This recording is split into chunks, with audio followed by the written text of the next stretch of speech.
Well, for tonight's thought experiment, let's begin with consideration of the question of where would Nicolas Maduro be tonight if he was a drug trafficking, murdering, torturing dictator who hated Cuba and never supplied oil to Cuba.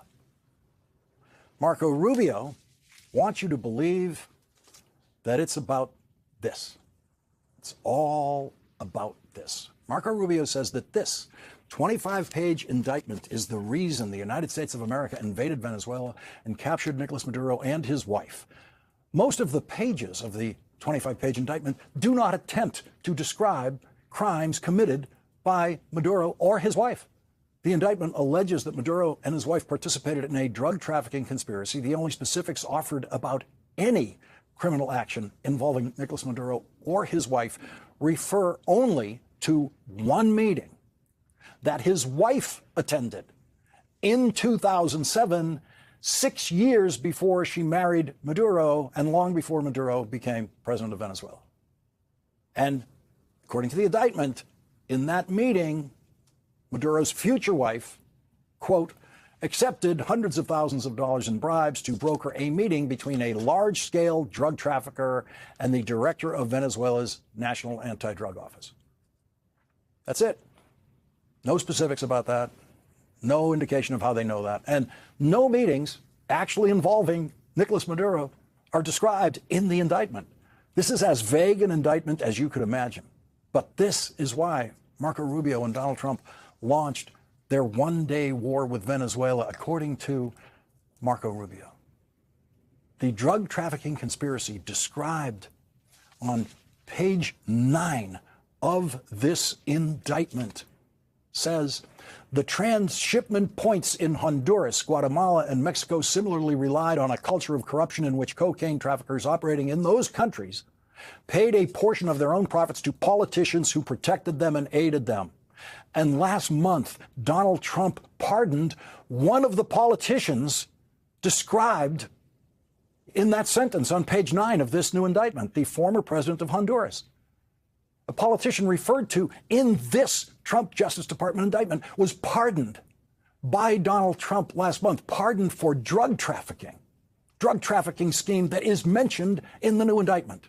Donald Trump already pardoned the Honduras guy. Donald Trump said this weekend that he pardoned the convicted drug trafficking president of Honduras because that former president of Honduras was prosecuted while Joe Biden was president of the United States. So any indictments of any drug traffickers during the Biden years are illegitimate, according to Donald Trump.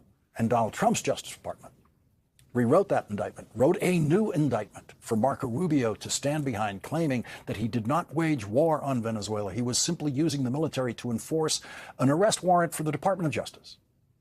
We'll have a more detailed discussion of the Maduro indictment later in this hour when Andrew Weissman joins us.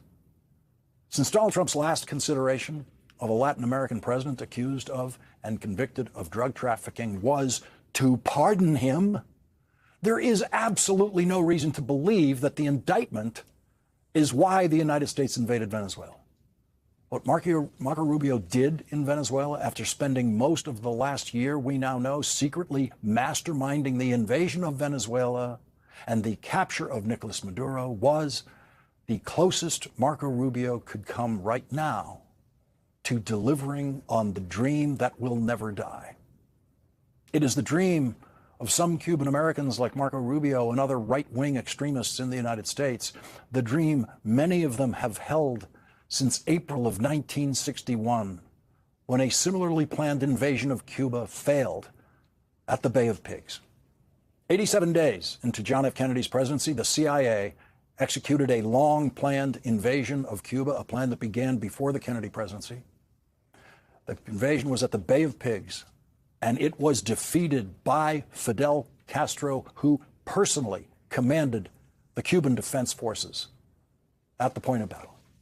It was a full humiliation for the CIA and the American military and for President Kennedy, who considered it the worst mistake of his presidency, which it most certainly was. It was a stain on American foreign policy that Americans forgot, but the world did not, especially Latin America. This is the way it was supposed to go. the Bay of Pigs was supposed to go the way Marco Rubio and the team executed the plan in Venezuela. Donald Trump can be presumed to be lying about every reason he gives for everything he does, having been documented by the Washington Post for pathologically telling over 30,000 lies during his first term as president. Everyone who can think has known from the start that Donald Trump's missile attacks on small boats with outboard motors off the coast of Venezuela were not about stopping drug trafficking. None of those boats could have reached the United States. They are all too small and don't carry enough fuel and could only reach the closest island, where they could have easily been intercepted. And now many observers feel vindicated in the belief that it was never about the drugs in those missile strikes, because Donald Trump has now said it's about the oil. But what if he's lying again? What if it is not about the oil? What if it is about Marco Rubio's dream? What if it's about Cuba?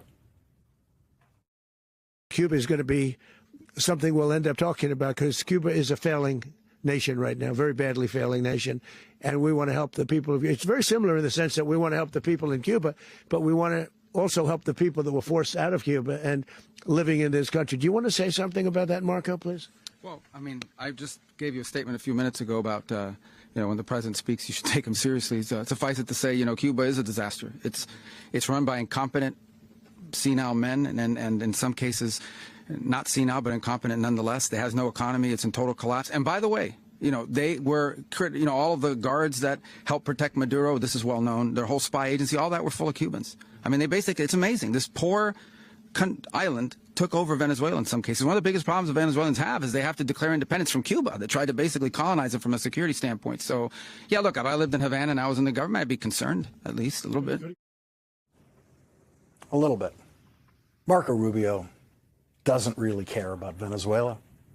Marco Rubio cares that Venezuela has provided oil for Cuba.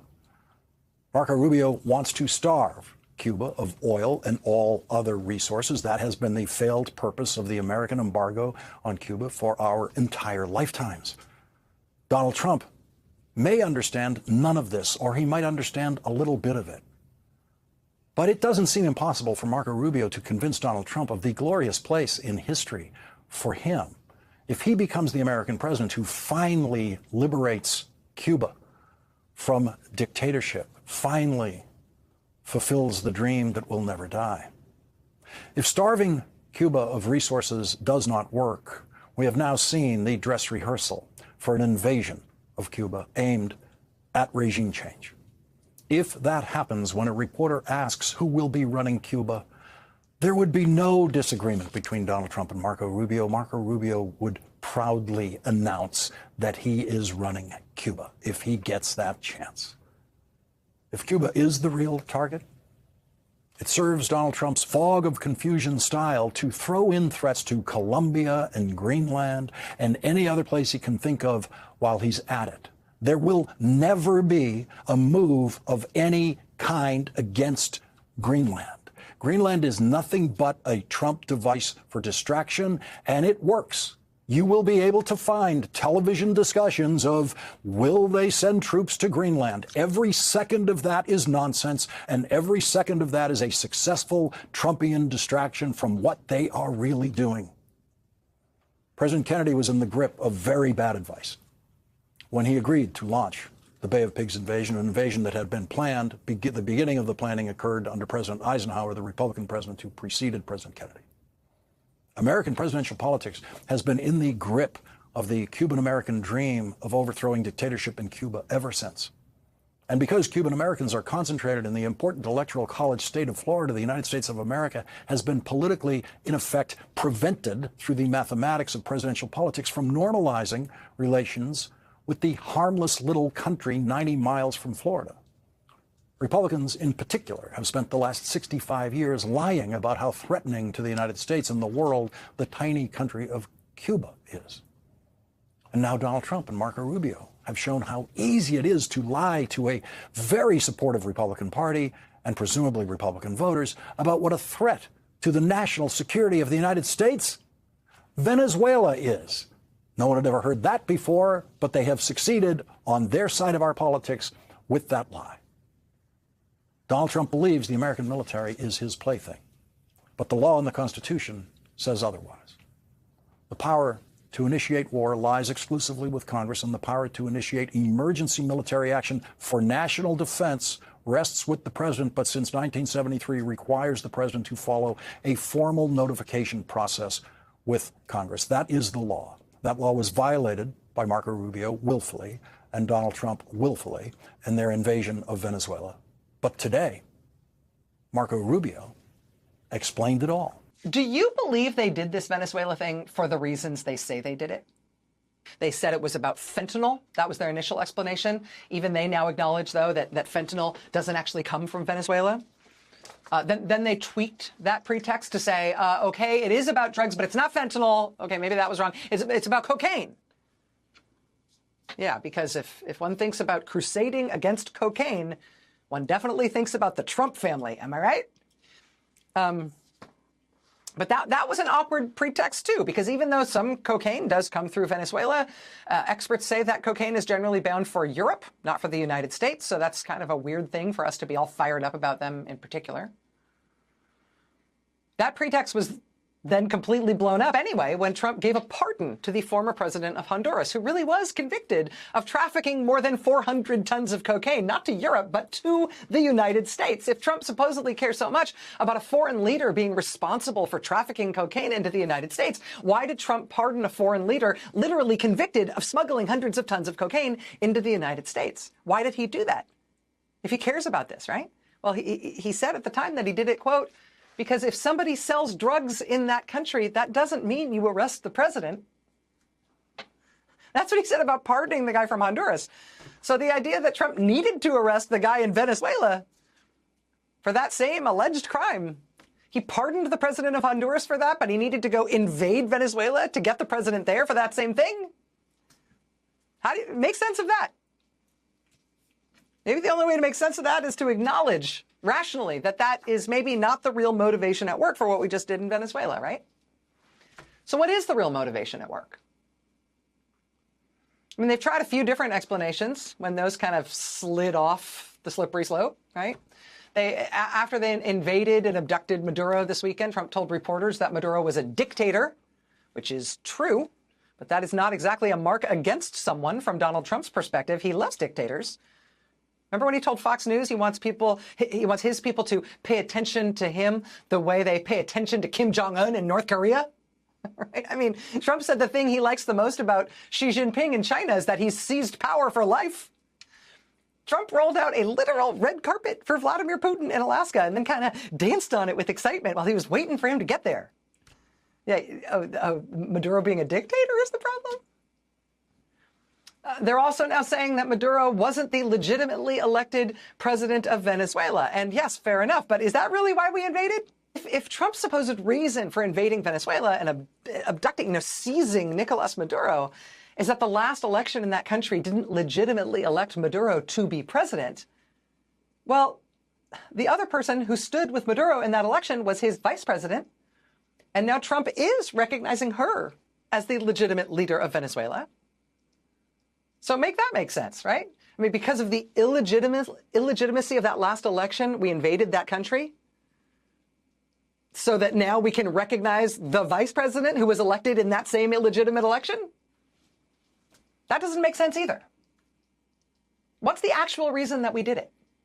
I mean, Marco Rubio says it wasn't an invasion at all. It wasn't an act of war. It wasn't even a military operation. He said it was just sort of an unusually large arrest.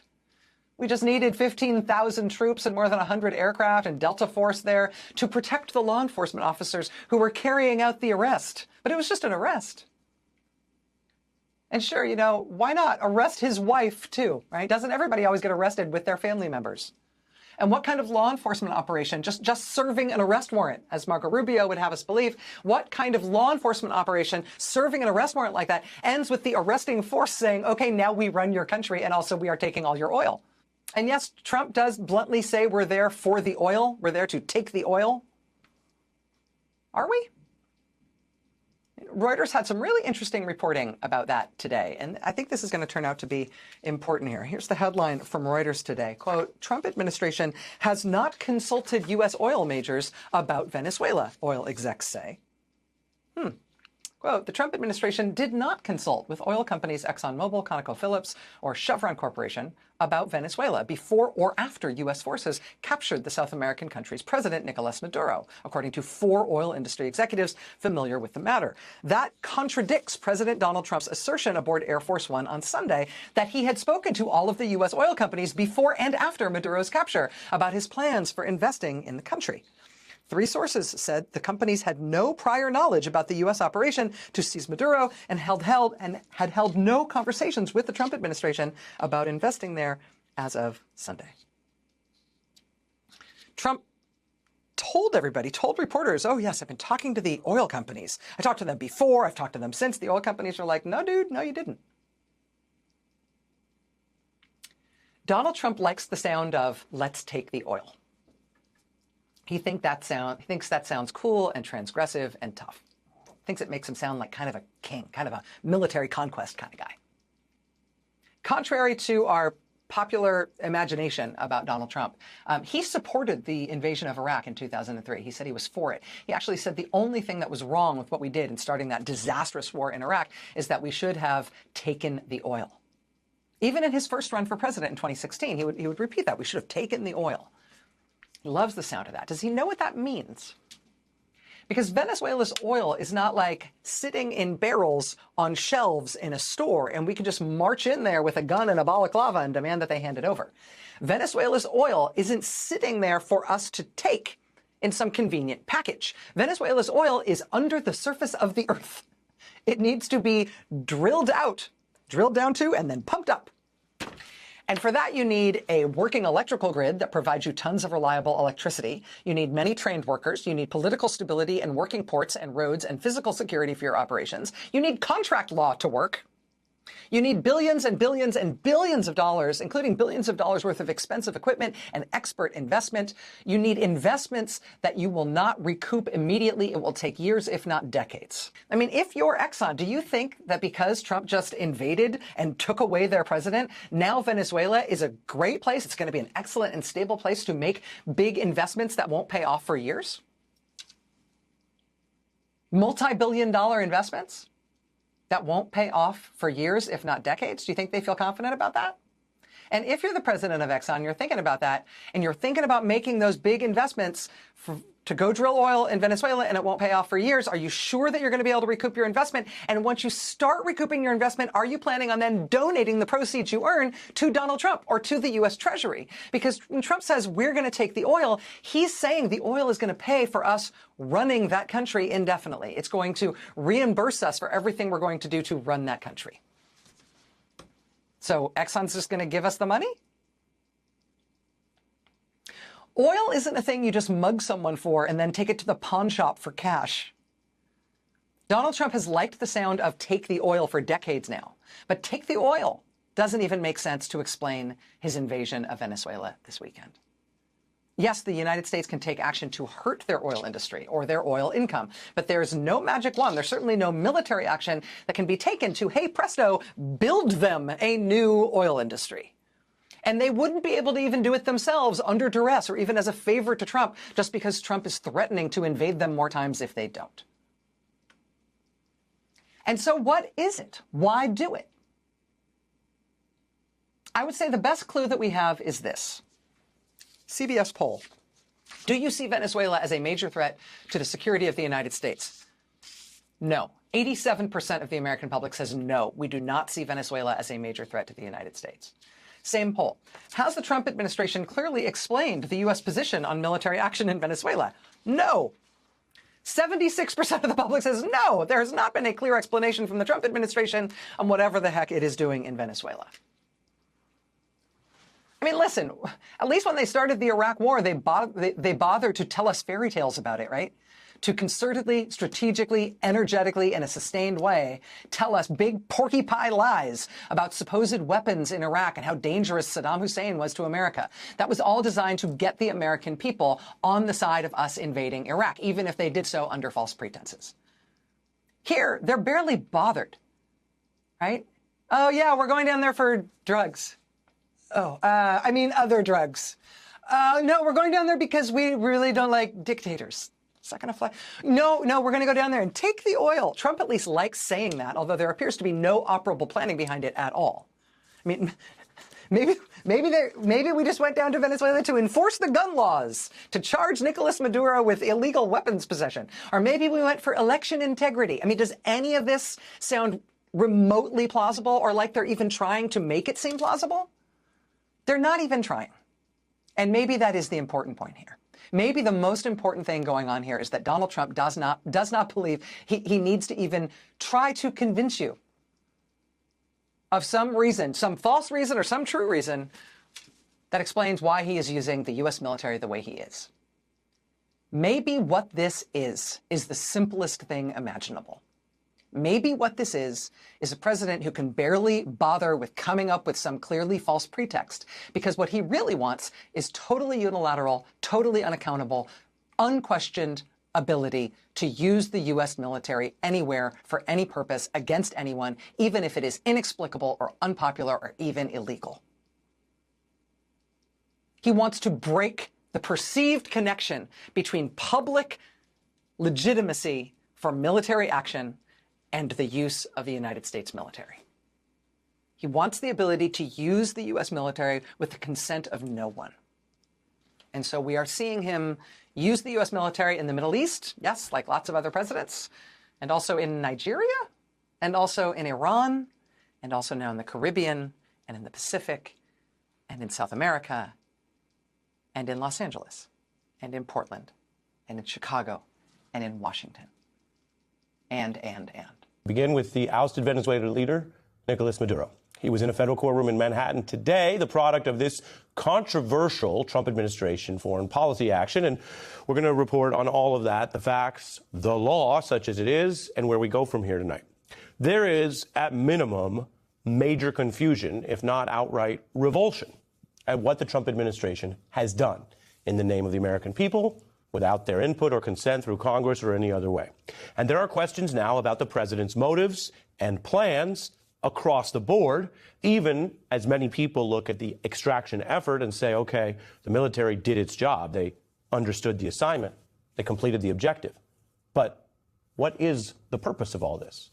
Well, we begin with what's happening today, of course. This morning, Maduro and his wife were in federal court in the United States after that extraction that made so much controversial waves and attention across this weekend. Surely you watch the news, you've heard about it. So you're looking at the courtroom sketches that would be like any other case, except this is not like any other's case. We can tell you Maduro and his wife pled not guilty to a set of charges that have basically been developed over the years in the United States under multiple justice departments, and that includes narco-terror and drug trafficking.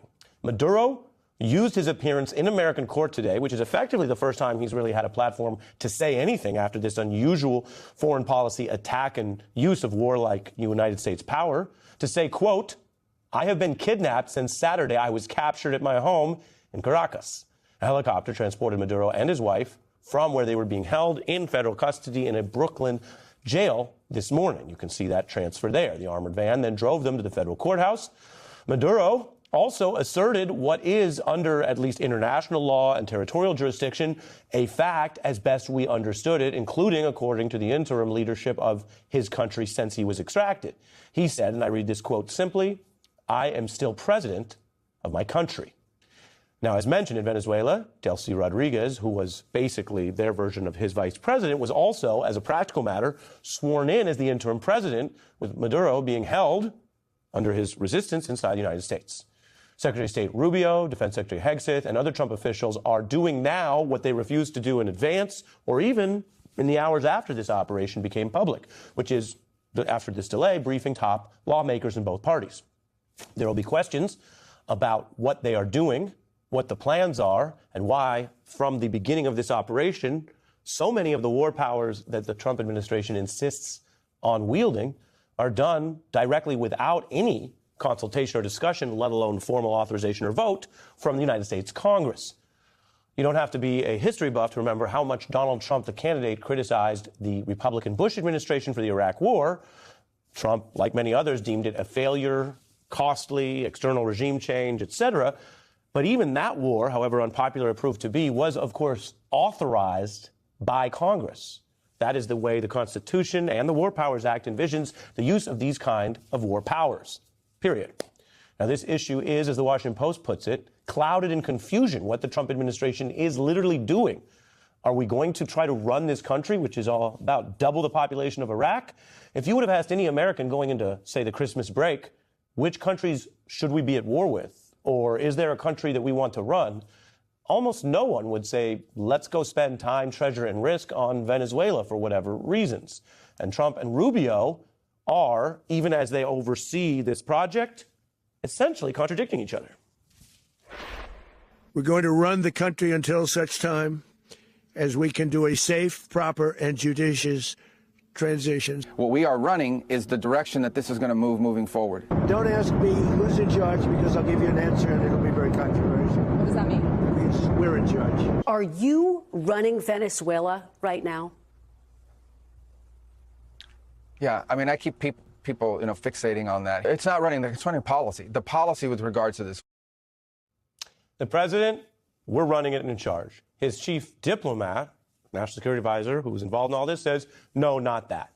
That's the first clue that something has already gone off the rails. Whatever one thinks about Maduro and the many terrible autocrats around the world, the fact that the president and his chief diplomat can't keep their story straight in the opening days of this action.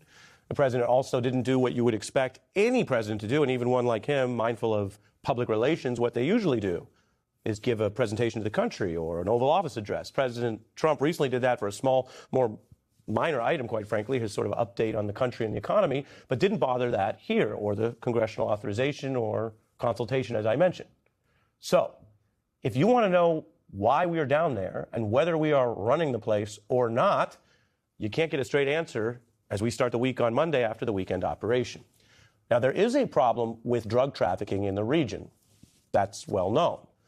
But Trump has started talking a lot about oil and claiming that this is a kind of a long-term capitalist plan to help nationalist U.S. oil companies, that he tipped off businesses that might do more oil production, potentially. By the way, that's a long-term project with a lot of complexity, but businesses tied to the United States economy that might do more of that, and he says he tipped them off before even Congress. Yes. Going into Venezuela? I have. Which ones? Have you received any commitments? All of them, basically. Any commitments from the oil companies? They want to go in so badly. Did you speak to them before the operation took place? Yes. Did you maybe tip them off at all? Before and after. What is going to happen to those reserves? We're going to run everything. We're going to run it, fix it. We'll have elections at the right time. But the main thing you have to fix, it's a broken country. There is so much in those couple statements. I'm just going to walk you through them because this is important. Number one, Donald Trump is claiming that these business and oil interests came before you, the American public, as represented by your Congress, as we go to war. And however this operation went, they didn't know in advance. So you usually want your Congress involved. What if more troops were pulled into it? What if more American soldiers were at risk or killed? That's why we have Congress involved in war powers. But he says he went to the businesses first. Second, as with so many other claims by this administration, the question also immediately becomes, because of their lack of credibility, is that even true? Did he go to those other oil companies before Congress? Several U.S. oil companies, which of course are governed by all kinds of laws and SEC regulations and energy laws, are saying they have boards, they have stockholders that, quote, the Trump administration has not consulted them, according to oil executives. The Times reports Maduro's regular public dancing and other displays of, quote, nonchalance were actually part of what persuaded some on the Trump team that the president was mocking them and trying to call what he believed to be a bluff. That is reporting on a very different motive, one of a more perhaps personal or vindictive nature. And Trump's anger, the Post reports, about the opposition leader Machado winning the Nobel Prize, something that he has openly pined for, has also reportedly affected his view of trying to pick winners and losers in that country's independent, autonomous project, call it political leadership, because they don't have a traditionally healthy democracy right now, but his jealousy of her has potentially distorted his ability to work with her as the Nobel-winning opposition leader. One insider at the White House saying if she'd turned it down and said, I can't accept it because it's Trump's, she'd be the president of Venezuela today. And so those are just some of the top-line questions about what we're doing down there and why we're down there. Then you have the entire war of it all. Because either this is one of the most costly legal operations in American history, because the administration has claimed they view this as law enforcement. Of course, we don't usually have 30 people killed around the world in order to extract or arrest one suspect. So either it's a highly costly failed law enforcement operation, or it's war. And if it's war, it's an illegal war. And if you watch this program, you know that when there are 3 or 4 sides to something or it's murky, we will report that out. But the fact that we're broadcasting inside the United States does not prevent us from identifying when the United States is breaking the UN Charter and international law. Experts point out that unlike those boat strikes, which, however controversial, were conducted in international waters, this new operation striking Venezuela and abducting its president clearly violates Article 2 of the UN Charter that deals with the use of force coming out of World War II and everything that the powers that be in the West were supposed to have learned. Again, reading from this, it says that prohibition is the bedrock rule of the international system that separates the rule of law from anarchy. The consequences of flouting this rule so brazenly are likely to extend well beyond the case of Maduro's forcible ouster. I quote that at length because it is a fair and clear reading of what this is. War powers, regime change, something that the United States has repeatedly regretted in large-scale efforts like changing the regime of Vietnam or Iraq, and in smaller arenas, Somalia, Libya. In fact, if you follow American history, foreign policy, and the ensuing politics at all, and admittedly, sometimes the politics lag by years. That was the case in Vietnam and Iraq. But if you follow it at all, you know how often we have come to regret being rushed into aggressive wars, regime change meaning that we're not defending ourselves or even our interests, but just going out and saying, well, there's 183 countries, and we're going to pick who we want to be in charge. And we're going to expect that because we do have a mighty military, there won't be blowback. And yet the entire post-World War II order, the United Nations, the Declaration of Human Rights, the UN Security Council, all of these things that were built directly with the involvement of the great powers, including, of course, the United States, were to avoid exactly these kind of sugar-high, quick-hit regime change quagmires that are at risk. And that has nothing to do with anyone's political opinions of Donald Trump. It just has to do with whether you know anything about our lived, learned lessons in history. We're going to run the country until such time as we can do a safe, proper, and judicious transition. It's not running, it's running policy. The policy with regards to this. Don't ask me who's in charge because I'll give you an answer and it'll be very controversial. What does that mean? Because we're in charge. All right, President Trump last night insisting the U.S. is in charge of Venezuela, somewhat undercutting the Secretary of State. So he said we're running it, and then Marco Rubio said we're not running it. Right. And then he said last night, no, we're running it. We're running it. Good morning and welcome to Has he ever been to Pottery Happy Barn? New Year. I don't think he's been to Pottery Barn. Break it, you bought it? Yeah, this is like Colin Powell all over. With us, we have the co-host of our 9 a.m. hour, staff writer at The Atlantic, Jonathan Lemire, columnist and associate editor of The Washington Post, David Ignatius, decorated combat veteran and former commander of U.S. Army Europe, retired Army Lieutenant General Mark Hertling, and presidential historian and Pulitzer Prize-winning author John Meacham. Now, that is a redneck Riviera. That's how we say retired in Northwest Florida. Retired General. I'm a Southern drawl on this. Retired General. I'm sure the retired General is going to have a lot to say about Pottery Barn in a second here. I will be very interested to hear from all of our panelists today, but we have a lot going on, a lot of moving parts today. Ousted Venezuelan leader Nicolas Maduro and his wife, Celia Flores, will make their first appearance in Manhattan federal court this afternoon, facing drugs and weapons charges. It comes just days after the couple was captured from their Caracas compound in the dark of night operation by U.S. Special Forces that included more than 150 military aircraft. The pair were then transported to New York late Saturday night, where they are being held in a Brooklyn jail, awaiting today's arraignment. The strike and seizure by the U.S. military was the culmination of a months-long campaign in the region, building up forces, targeting alleged drug boats, and intercepting oil tankers. But now, there are major questions about what comes next. President Trump said over the weekend the United States will run Venezuela for an unspecified amount of time, zeroing in on advancing American oil interests there. Secretary of State Marco Rubio then tried to clarify that comment, saying the focus is not on governing, but on setting future policy. The president, however, doubled down on his assertion just last night while outlining what he says he needs from the acting leader of Venezuela and Maduro's former VP, Delcy Rodriguez. Don't ask me who's in charge, because I'll give you an answer and it'll be very controversial. What does that mean? It means we're in charge. Have you spoken with her? We're in charge. Have you spoken with her? No, I haven't, but other people Do you want have. to? Yeah, at the right time I will. Did the U.S. give Delcy Rodriguez any guarantees in exchange for cooperating with your administration? No, but she's cooperating. Short term, next 2 weeks, what do you need from Delcy Rodriguez? You've threatened Delcy. Total access. We need total access. We need access to the oil and to other things in their country that allow us to rebuild their country.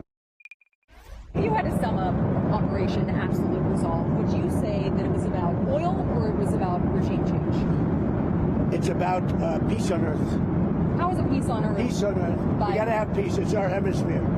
The Monroe Doctrine was very important when it was done, and other presidents, a lot of them, they lost sight of it.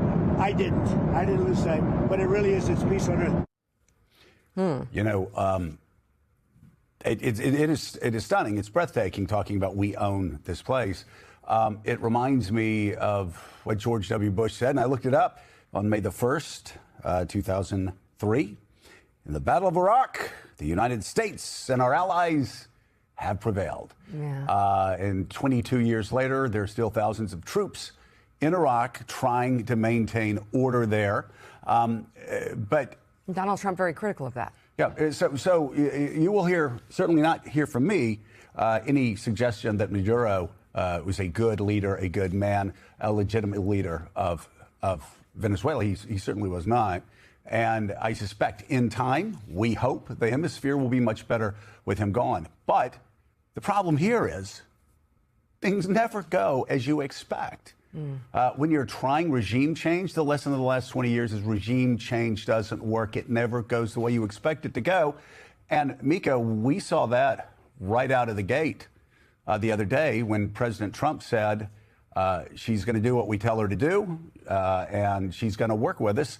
And then immediately after that, Delcy Rodriguez delivered a much different statement. Yeah, well, last night she said one that reads in part, quote, "We invite the U.S. government to collaborate with the U.S. on an agenda of cooperation oriented toward shared development within the framework of international law to strengthen lasting community coexistence." The acting leader went on to directly address President Trump, writing, quote, "Our peoples and our region deserve peace and dialogue, not war." This diplomatic tone marks a shift for Rodriguez, who on Saturday called the administration's actions in Venezuela an atrocity and maintained that Maduro was the country's rightful leader. It comes after President Trump told The Atlantic yesterday that if Rodriguez, quote, "doesn't do what's right, she's going to pay a very big price, probably bigger than Maduro." And he also talked, David Ignatius, about a second wave that would be going into Venezuela, larger than the first wave. Of course, the military operation was executed from every report I've seen flawlessly. But let's talk about what we've learned over the past 20 years and the concerns that I think most Americans share with me. Not that Maduro's been taken out, but what happens next? So that what next problem is the part that haunts anybody who was present, as I was, as U.S. troops rolled into Baghdad in 2003. You could hear in President Trump's voice last night, as he spoke on Air Force One, the exhilaration that presidents feel when they use military power successfully. There was a lion's roar as he talked about, watch out Colombia, it's a sick leader that says that, they're next, and watch out Mexico, Mexico's run by cartels, Cuba is about to fall apart. This was a president who was just feeling what military power can do. And the problem is you don't look over the next hill to all the problems you're going to encounter. It was within a week of that arrival in Baghdad that the U.S. began struggling with the reality: who's going to govern this country now that Saddam Hussein has been deposed and you have all the different factions competing for influence? It's obvious that the strategy better outlined really by Marco Rubio, the Washington Post cleverly is calling the viceroy of Venezuela, that his approach is to leave President Delcy Rodriguez in place, to try to work with the military rather than fire it wholesale the way it was done in Baghdad, and hope that through coerced cooperation, the Venezuelans will maintain sufficient order that this process of U.S., I want to say, reappropriation of Venezuelan oil can take place and the country will be modernized. But, boy, I can't imagine, Joe, a more slippery slope ahead than what they're describing as the process for putting this country back together. It is a mess. Yeah. Trump is right in saying that. But I haven't heard anything yet that tells me how they're going to transform the mess into a viable, stable country. Nothing. Again, we look back and see what happened with Iraq. And even Afghanistan, which for a while people were saying, well, that was a good war. Well, no. Afghanistan and Iraq both ended in tragedy. And John Meacham, I just keep going back to the early days, as David Ignatius talks about exhilaration, the early days of Iraq after the March invasion. We had, I had generals fist bumping me, saying, can you believe how great things are going? Retired generals. Can you believe how great things are going over there? I had people in the media saying Bush is going to be president forever, et cetera, et cetera, et cetera. I even remember Jon Stewart, who just unmercifully grilled George W. Bush. At one point, when things were going so well in Iraq in those first few months, he threw his hands up and said, I guess my children are going to be going to middle schools named after George W. Bush. Of course, that didn't happen. Things turned south badly. And there's very little a president can do when you try to occupy a foreign country as things unravel. It's certainly not what we're hoping for here, but it is what history, recent history, has taught us over the past 20 years. Yeah, I mean, the wars are sometimes the easiest things to begin and the hardest things to get out of, and that's a perennial lesson of history, as everybody knows very well. I think David's makes a really good point about the ambient force around Trump, around President Trump yesterday. It was clearly a high for him, and that's a human factor. There's no arguing with, as you say, the fact that Venezuela was, Maduro was not the Thomas Jefferson of Central America. This was not going to be an understatement. It was not going to be, there are merits to removal. And I don't think we do ourselves any favors by reflexively, no one here is, reflexively denouncing anything President Trump does. That's not a responsible reaction of citizens. What is very clear is that we have now taken on an enormous burden. It is going to be something President Trump believes that the pictures you were just showing of Maduro in custody will be a signal around the world to every potential strong man, strong person, that be careful, you could be next. That's an intoxicating message to be sending. And so in some ways, there's a test not only about what happens in Venezuela right now, but what does the administration do with this sort of surge of self-capital? Will this encourage them? I was struck by Secretary Rubio saying, if I were in Cuba and in the government, I would be worried. That wasn't wildly subtle, right? The last point here is that this is why presidential elections matter. People can argue all they want about, there wasn't the right authorization, there wasn't the international law. Look, there's a precedent, as we all know, for almost any kind of military intervention. And so you can argue the merits of that, but it is the fact. That's why presidential elections are so central. Senator, you heard Marco Rubio this morning making the case as to why a big motivating factor in this was about oil. But let me actually play for you what Donald Trump said yesterday when he was talking about oil throughout the entire news conference. Take a listen to the number of times he referenced it. The oil business in Venezuela, oil company is the biggest anywhere in the world. The oil infrastructure in Venezuela unilaterally seized and sold American oil industry, massive oil, Venezuelan oil, and rebuild the oil infrastructure, the oil companies. We're going to get the oil flowing the way it should be. They stole our oil. Oil is very dangerous. We're in the oil business. We'll be selling oil. We'll be selling large amounts of oil. We'll have the greatest oil companies in the world. Senator, I guess my question to you is, do you have any doubt that this operation was about anything other than accessing Venezuelan oil for American oil companies? None whatsoever. This is all about oil. We all remember, Donald Trump first claiming that he was against the war in Iraq from the beginning, which wasn't true. But what he did say about the war in Iraq was, you know what, we should have at least grabbed their oil. This is all about Venezuelan oil. Donald Trump doesn't give a damn about free and fair elections in Venezuela. He doesn't care about the Venezuelan people.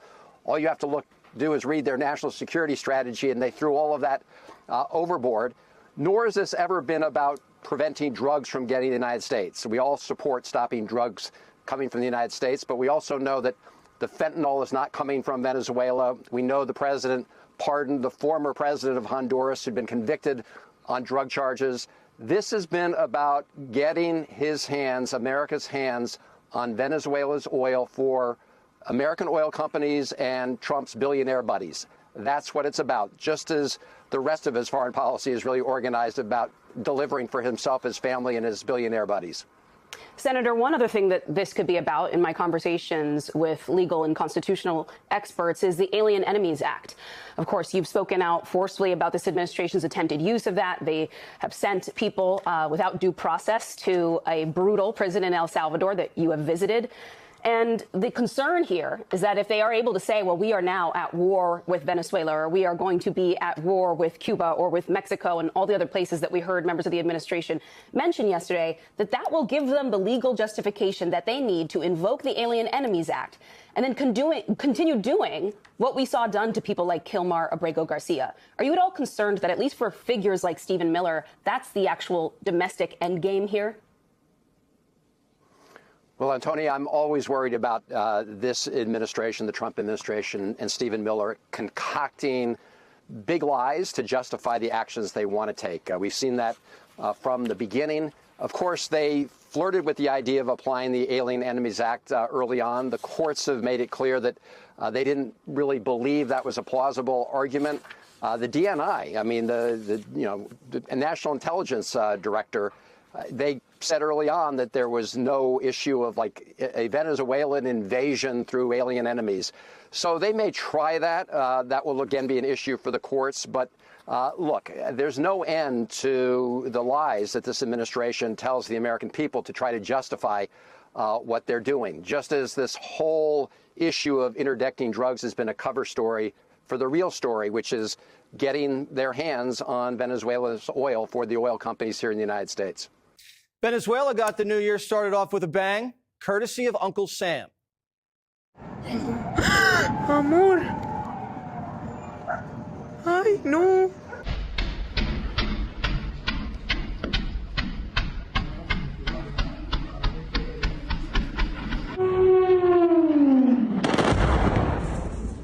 After the clock struck midnight Friday and the skies were clear, the commander-in-chief signed off on one of the most audacious military operations in American history. 150 aircraft from over 20 bases in the Western Hemisphere took off towards Venezuelan airspace. Venezuelan seaports, military bases, and air defense systems came under attack. Communication, radar, and air defense systems neutralized and jammed, thanks to U.S. Cyber Command and Space Force. An elite team of Delta Force commandos flew low to the ground in Night Stalkers into the capital of Caracas at 1 a.m., catching the narco state completely by surprise. As the choppers approached their target, they were hit with enemy gunfire, but responded with overwhelming force. Explosions rang out throughout the capital, while an elite army unit blowtorched the doors off the fortress, hiding the narco tyrant Nicolas Maduro, a fugitive from justice. The president watched the action live from a secure room at Mar-a-Lago. Delta Force took out Maduro's Cuban security team and zeroed in on the dictator's lair. Maduro and his wife scrambled out of bed in their pajamas and headed to their steel safe room, but they didn't make it. He was apprehended, and the operation ended in less than 15 minutes. The dictator, handcuffed, blindfolded, and wearing a gray Nike sweatsuit, was sitting on the USS Iwo Jima on his way to American soil to face justice. And the next thing you knew, he was on a helicopter being flown directly over the Statue of Liberty. A little tour of the city right before he got booked and did his perp walk in Brooklyn. Good night. Good night. Happy New Year.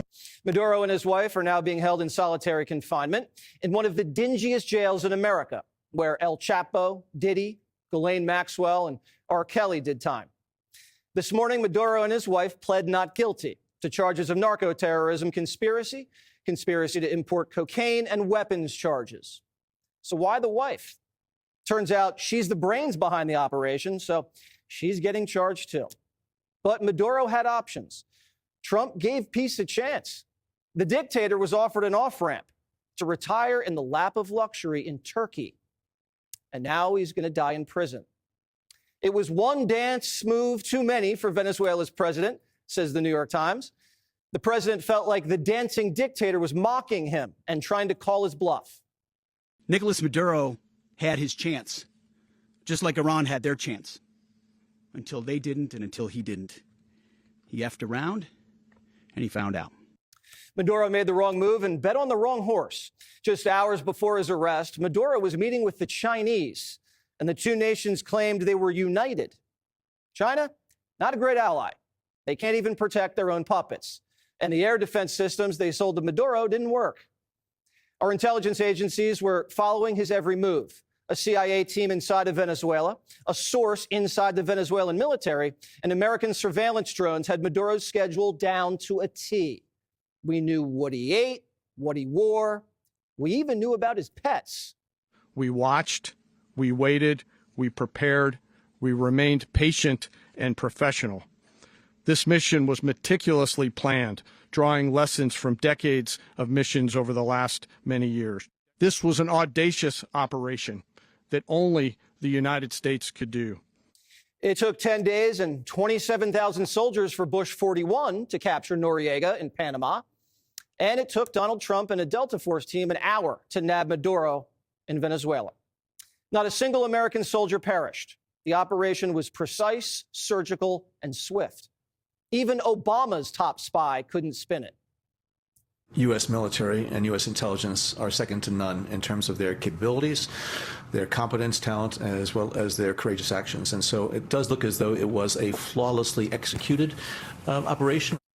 Operation Absolute Resolve sent a clear and convincing message to every enemy capital in the world. They will be impressed with the military capability here. I would argue none of those three militaries could have executed an operation like this. They'll be saying to themselves, that's a very capable military. That's not a bad thought to pop up in Beijing, Moscow, and Tehran these days. The narco-tyrant was harboring Chinese and Russian spies, plus Hezbollah. They were in business with the Colombian cartels and guerrillas, pouring migrants, gangs, and drugs into our country. And they stole our oil leases and handed them to Beijing. No bueno. Smoking coke boats was just the appetizer. Maduro had been under indictment for years. He was a fugitive with a $50 million bounty on his head, and now he's ours. The long arm of the law will find you if you're a narco-terrorist, an arms trafficker, a tax cheater, even a sex trafficker hiding on an island. This was about justice once and for all. So what's next? Is the United States now at war with Venezuela?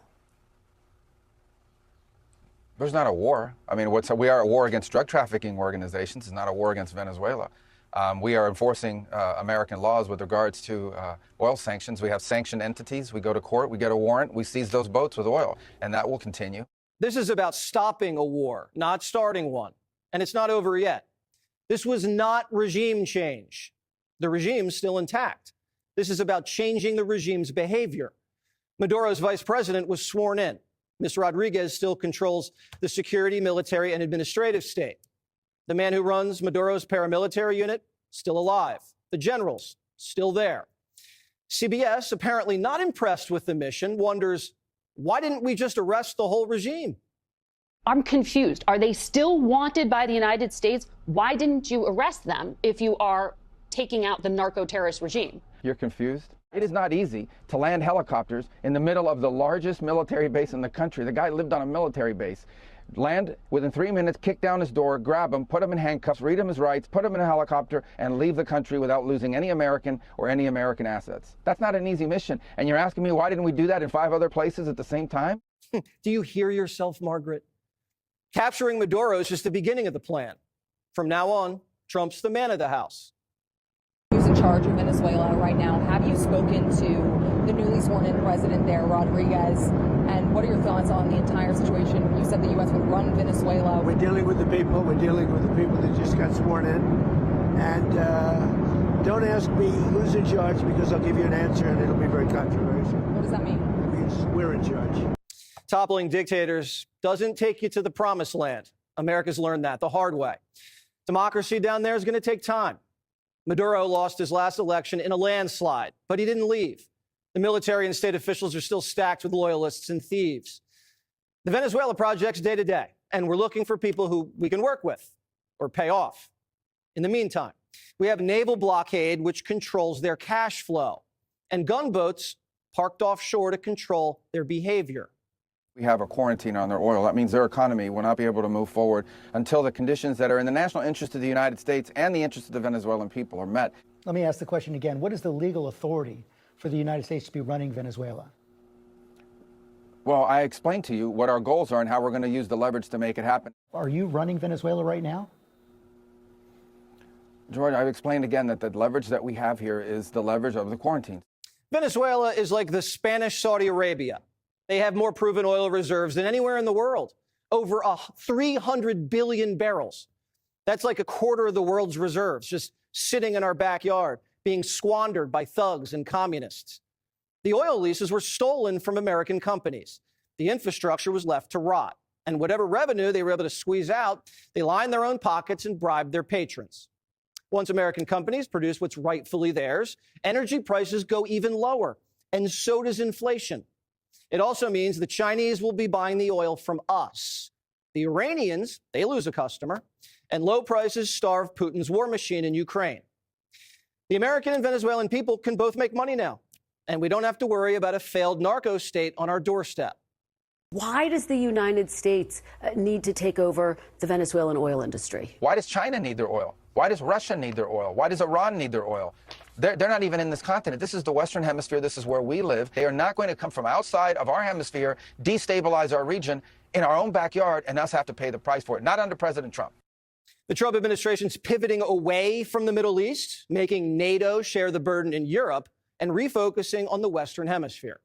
We're not going to let our own neighborhood become blighted with drug dens and Russian puppets and Chinese speculators. Across town at the United Nations, an Emergency Security Council meeting discussed Venezuela.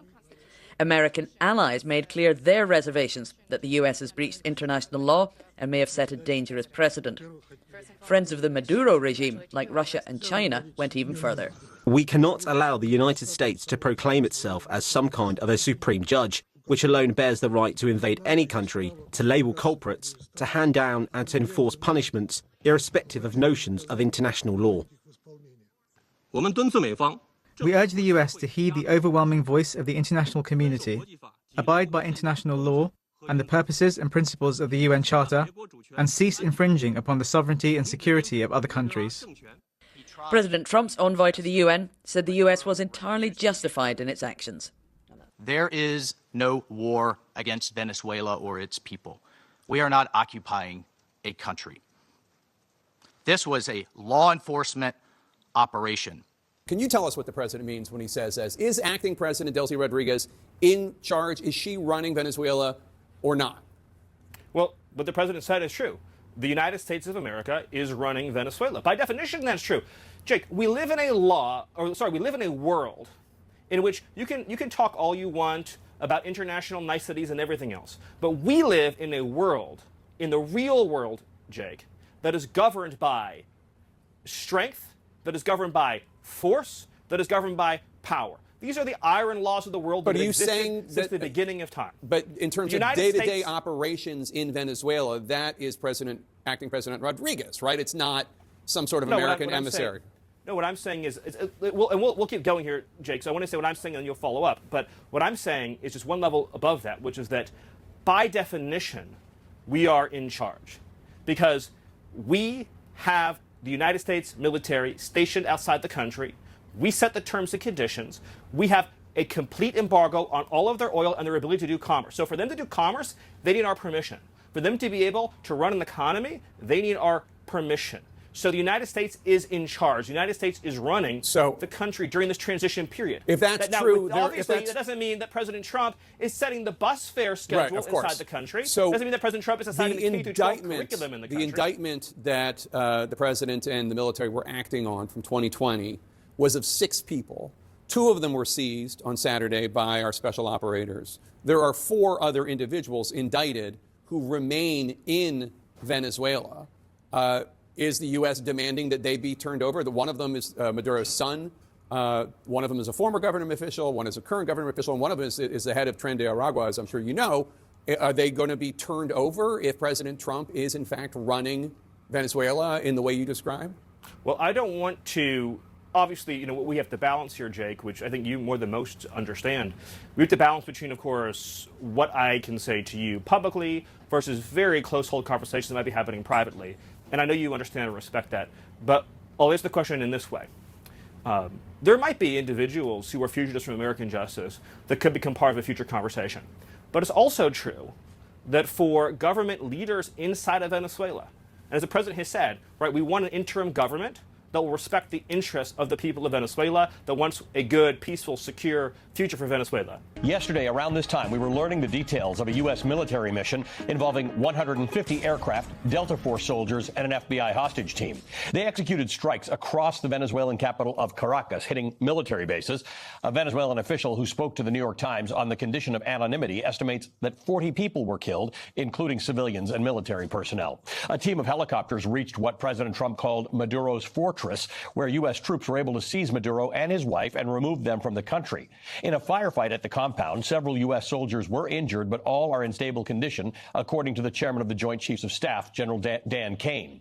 A helicopter was damaged during the escape, but remained flyable. General Kane said no U.S. troops were killed. Maduro and his wife were taken on the warship USS Iwo Jima to Guantanamo Bay, then flown to New York State, transferred by helicopter to Manhattan, and transported to a detention center in Brooklyn. A White House social media account posted this video of Maduro in New York yesterday. No members of Congress were notified in advance of the operation, and dozens have questioned the constitutionality of it, including some Republicans. And that's the easy stuff to follow. Then at a midday press conference yesterday, President Trump said this. We're going to run the country until such time as we can do a safe, proper, and judicious transition. So we don't want to be involved with having somebody else get in, and we have the same situation that we had for the last long period of years. So we are going to run the country until such time as we can do a safe, proper, and judicious transition. No dates were mentioned there. The president was much more focused on Venezuela's hefty oil supply, referring to it about 25 times during the press conference than he was with Maduro's alleged cocaine trafficking, with which he's actually being charged, or the subversion of democracy in Venezuela. Trump claimed Venezuela had stolen oil that belonged to the United States and said he wanted the biggest oil companies in the world to return to Venezuela. But immediately, the administration was peppered with questions about who exactly would be running Venezuela on behalf of the United States and how. President Trump referred to the group behind him, consisting of the Secretary of State Marco Rubio, the Defense Secretary Pete Hegseth, Deputy Chief of Staff Stephen Miller, and CIA Director John Ratcliffe. Despite the U.S. government's claim that Maduro was illegitimately leading the country and that several of his closest officials also participated in the trafficking operation that Maduro allegedly led, President Trump acknowledged he'd be willing to work with Venezuela's Vice President, Delcy Rodriguez, who assumed the role of interim president yesterday. That's tricky, too, because in a televised address to the Venezuelan nation, Rodriguez said that Maduro was the country's only president and that the nation would, quote, not be anyone's colony. Joining me now is my friend Mehdi Hassan, longtime journalist and now CEO and editor-in-chief of Zate. I don't even know where to start with you, Mehdi. There's so many things here. I guess I would start with the fact that U.S. presidents often obfuscate about what the real reason is for an invasion or a decapitation or something like that. At least Trump didn't do that. He didn't mention democracy at all during his press conference. He mentioned oil 25 times. Yeah, you're exactly right, Ali, and thanks for having me on. Happy New Year, though it feels weird as usual at the beginning of any year that Trump is in office. I would say that, you know, those of us who are old enough, you and I, to remember the Iraq War in 2003, people like myself who claimed that Bush and Cheney went into Iraq for oil, we were dismissed as conspiracy theorists. They said it was no, WMDs, Al-Qaeda, democracy. Trump isn't doing that. People who claim this isn't about oil just need to listen to Donald Trump speaking, or Peter Hegseth speaking. They're all being or Stephen Miller, they're all being very open about this, that it is about oil. Donald Trump has been obsessed with Venezuela's oil for a decade now, as I outlined in a piece for Zateo yesterday. Andy McCabe, who was the deputy director of the FBI, wrote a memoir in 2019 where he said Trump had said at the time in his first term, why aren't we invading Venezuela? They're the country with all the oil. So he's been obsessed with oil in Venezuela since his first term. He hasn't hidden it, as you pointed out, with all those references yesterday. It's actually outrageous. This is 19th century imperial plunder to say we're going to go into another country and we're going to steal all the oil, which is a phrase he used for Iraq. He also said that it will pay for itself. And again, sorry to bring up Iraq, but Al, you remember George Bush. No, but this is important because this was the big selling point for Iraq, that this whole thing will pay for itself. The oil that we get out of the ground in Iraq will pay for the military action and the stabilization of Iraq. And Paul Wolfowitz said it, Donald Rumsfeld said it, George Bush said it, Dick Cheney said it. Actually, Iraq ended up costing the American taxpayer between $2 and $3 trillion. Experts on Venezuela say just rebuilding the oil industry there will cost between 50 and 60 billion. It's going to take several years. But Trump is claiming it's our oil, which is so outrageous that every American should be outraged by that. By the way, you mentioned drugs. Let's just talk about drugs for a moment. He's being charged in New York for cocaine trafficking. No mention of fentanyl in the indictment, which we were told was the big reason to blow up boats in the Caribbean. It's cocaine now. And here's the problem for Donald Trump here, which is he just pardoned the former president of Honduras, who wasn't just indicted for cocaine trafficking. He was convicted in American court, sentenced to 45 years. Imprisoned for 45 years, and Donald Trump just a few months ago pardoned the former president of Honduras, who trafficked 400 tons of cocaine into the US. So this idea that it's about cocaine is also absurd. And I would also point out, for those of you who haven't read the indictment, Nicolas Maduro is also being charged with machine gun possession, which I find hilarious from a Republican administration that is obsessed with allowing weapons of war on our streets. Apparently you can't have guns, you have to have guns in America, but a foreign leader has to abide by some 1934 American Firearms Act. Bizarre. So I want to put up a chart that you had a version of talking about how much oil Venezuela has. It's actually got the world's largest reserves of oil in billions of barrels, 303 billion barrels. Just to compare, Saudi Arabia has 267, Iran has 209, Iraq has 145 billion barrels, America has 45 billion barrels. This is oil reserves. This is not readily available necessarily, but it's the oil available. This is important because the vice president, who is now apparently the acting president of Venezuela, has said we will be no one's colony. This chart is the history of American colonialism or British colonialism, right? It's that countries have resources. We don't really care about the status of your government or your good governance or democracy or freedom or liberty. We care about your stuff. Of course, and Donald Trump, the only difference between Donald Trump and his predecessors is that Trump is very open about it. He's very brazen about it. He's unashamed about it. Look, all American presidents have allied with dictators, going back to FDR meeting the Saudi king after World War II to do a deal with the Saudis over oil. The difference with Donald Trump is that he embraces MBS in a way that other American presidents might not praise MBS, and he embraces dictators around the world, even dictators of countries that we're supposedly, adversaries with. He loves the North Korean dictator. He said it himself. I wrote him love letters. So Trump is very open about the fact that he doesn't care about democracy. He doesn't care about human rights. He's happy to ally with all sorts of dictators as long as you do what he wants. And I wonder why Maduro didn't just offer him the oil and a Trump tower in Caracas, which would probably have saved his position. And you mentioned the vice president. Yes, she's saying all this stuff, but people who are much more expert on Venezuela than me are saying that actually she's almost certainly done a deal with the American government, or in the process of doing a deal. And Rubio hinted at this yesterday, for her to stay in power, for the rest of the regime and the government stay in power, because they haven't come out and said the entire government should go. They haven't got everyone else who's accused of drug trafficking in the Venezuelan government. And by the way, Donald Trump has thrown Mariana Machado, the Nobel Peace Prize winning Venezuelan opposition. I want to underscore this. She won the Nobel. The opposition has largely coalesced around her. Opposition is a tricky term in Venezuela because it's not a monolith, but they've largely coalesced around her. One would have thought that he would say, and we have this woman waiting in the wings, and she's ready to take over. He basically threw her under the bus during the press conference yesterday in favor of the sitting vice president of Venezuela. Yeah, it's classic Donald Trump, where he basically upsets everyone and pisses off everyone. See, you're the opposition are thinking this is going to be our moment. He throws the opposition leader under the bus. By the way, with Donald Trump, it's always personal. He's been annoyed that she won the Nobel Peace Prize that he thought was his. That's what this is about. Let's be very open about it. Trump is annoyed at this woman for winning a prize that he thought he should have, even though she sucked up to him, she dedicated the prize to him, she started talking like him. Doesn't matter. Donald Trump will throw everyone under the bus. He threw her under the bus. So he's got rid of Maduro. He's upset the global South, a lot of the developing world, a lot of those of us who believe in international law and national sovereignty. happy, and at the same time, he hasn't appeased or made the Venezuelan opposition abroad happy because he hasn't put their people in power either. So he's just done what the oil companies want. Let's be honest, he promised American oil companies a lot of money if they voted for him, if they endorsed him, if they donated to him during the campaign, and this is a reward. And I think more Democrats, more people should be pointing out this oil argument is not some conspiracy theory. It's happening in plain sight. And I know just someone like James Tallarico, who's running for the Senate in Texas, made this argument very eloquently on social media yesterday. I think more Democrats need to be pointing this brazen corruption out. Americans don't want our military and our government to go to war in general. They certainly don't want to go to war for some 19th century imperialist project. Now, the American people, we made clear, are not interested in seeing American boots on the ground, our men and women in uniform, put in harm's way as part of whatever scheme Donald Trump and his administration are executing relative to Venezuela or any other place. And so one of the things that we're going to have to do, Lawrence, here in the Congress is to act immediately to make clear that no further military action can take place without explicit congressional approval. So Marco Rubio has said publicly that he thought this is the kind of operation where you just can't follow the rules. You just can't give any prior notice, no matter how secretly, to anyone in Congress. We pressed them on that, and in fact, the administration, though they've said that their concern is that if they communicate anything to Congress, even a subset of congressional leaders, the problem is that information is going to leak. But I explicitly asked them to give us a single example of them communicating with members of the Gang of Eight or other high-level members of congressional leadership, and that information then becoming public. And the response was crickets. Lawrence, they had no answer because there's no example of it. And we're going to continue to make the case, of course, that the Constitution is not a mere inconvenience in the United States of America. It needs to be followed.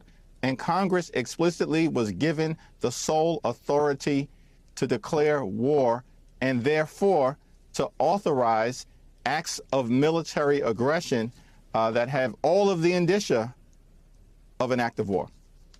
What did you hear from Marco Rubio or anyone else from the administration in that briefing that they have not said publicly?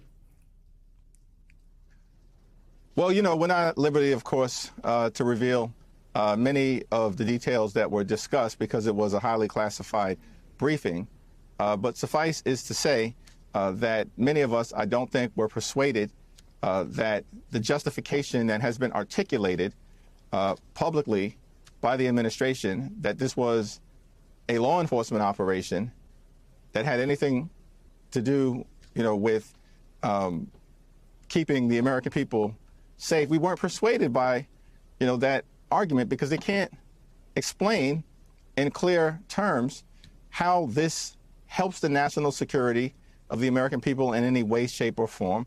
You broke down the indictment. I know others are going to talk about it. This is the same administration that, of course, just pardoned Juan Orlando Hernandez, the former president of Honduras, who's one of the largest narco traffickers in the world, who was sentenced after being found guilty of narco trafficking of epic proportions, flooding the country with more than 400 tons of cocaine, then sentenced to 45 years of hard time in a federal prison.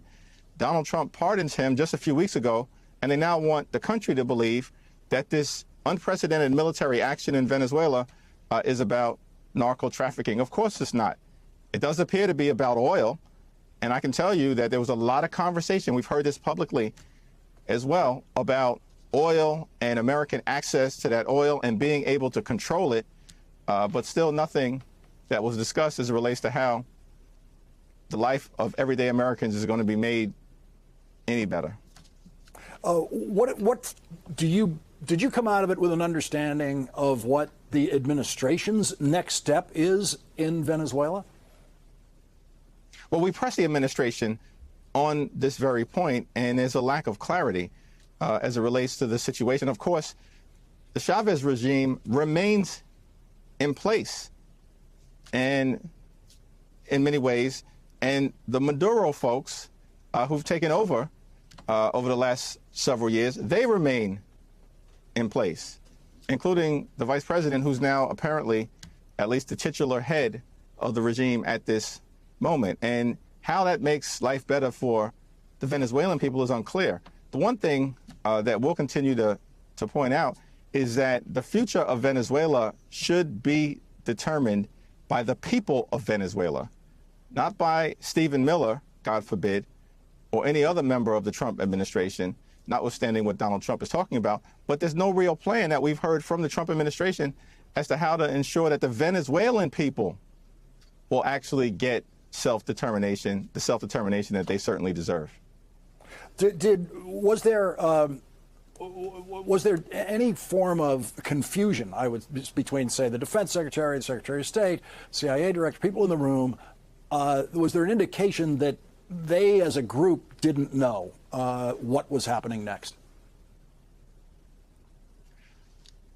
Well, most of the jurisdiction in terms of what comes next does fall within the portfolio of the Secretary of State. And so when we pressed him repeatedly on what comes next, there was just a lack of clarity because, of course, there's a great deal of uncertainty. There's chaos that could be unleashed in Venezuela. There are competing forces who are battling for power in the vacuum that was left as a result of, Maduro now being apprehended. And look, Maduro's a bad guy, and he oppressed the Venezuelan people. He was not legitimately elected. That election in 2024, we know, was stolen.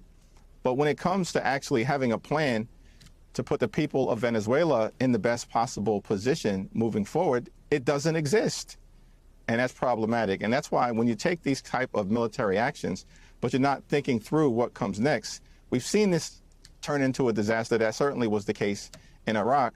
And the American people don't want to see that type of foreign policy disaster happen ever again. Positive vibes. Download it.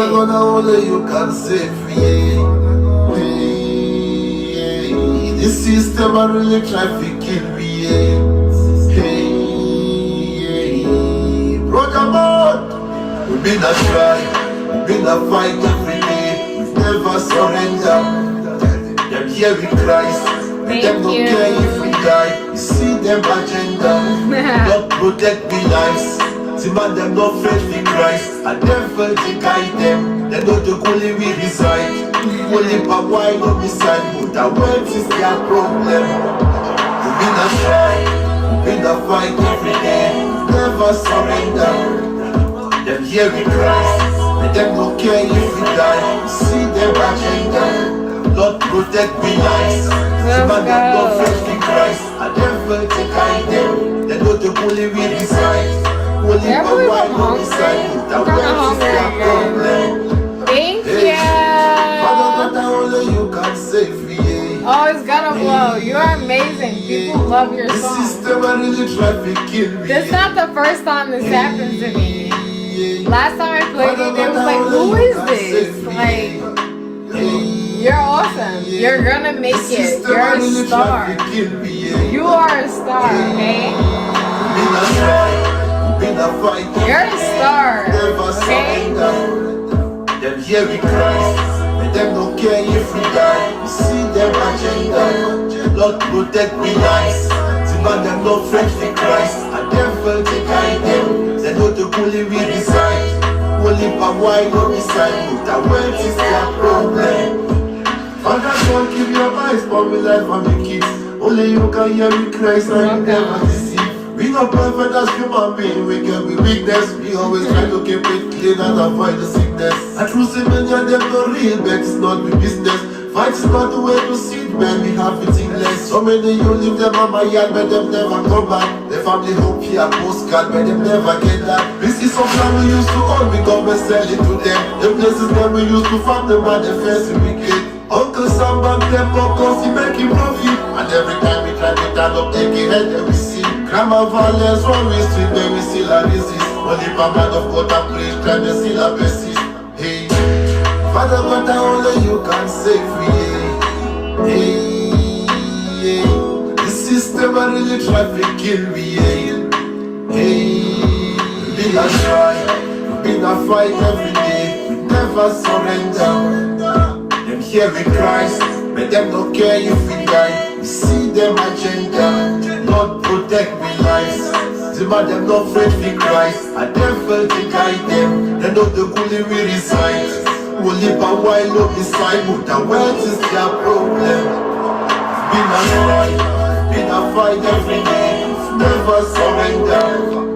Them hear we cry, but them don't care if we die. See them agenda, Lord protect me lives. Man, them no afraid for Christ. A devil to guide them. They know the bully with his right. Only by while on the side, but the world is their problem. Hey. He's awesome, guys.